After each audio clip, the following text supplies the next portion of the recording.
Yeah,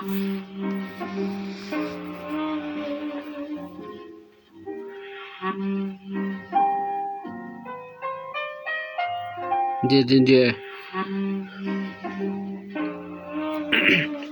yeah, yeah, yeah, yeah. La vida empieza desde el primer parpadeo. Abres los ojos y todo lo que se observa es un gran paraíso, un lugar a máxima libertad y todo se disfruta de sus árboles, cantos, aves, ríos, algunas cascadas y valles. Vida andante, ve y busca de algo para alegrarte todos los días, incluso en los días donde todo está realmente bien.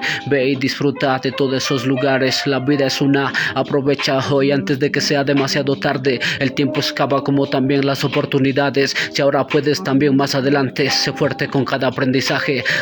Cada experiencia será un dolor a tus problemas. Aprende con cada una de ellas y verás qué soluciones hay a esos problemas. Repite que nada podrá contigo y no te detengas a pensar y detenerte, que el tiempo pasa rápido. Ni menos de lo que hayas pensado. Habrá pasado ya algunos años. Espero que todo haya marchado bien, aunque sé que habrán cosas que hayas aprendido, y me alegra que te veas aquí para contarlo un poco, conversar un poco y saber cómo te fue durante ese viaje. Sé que en la vida se puede ver muchas cosas buenas y malas, se ríe y se llora, se tiene tropiezos y levantarse de nuevo es otro nuevo reto. Aprendes a no quejarte y cada vez que quieras ahí quedarte. Piensa que la lucha más grande es interna y constante. Batallas al final solo se ve y el triunfo de haber luchado hasta donde estás.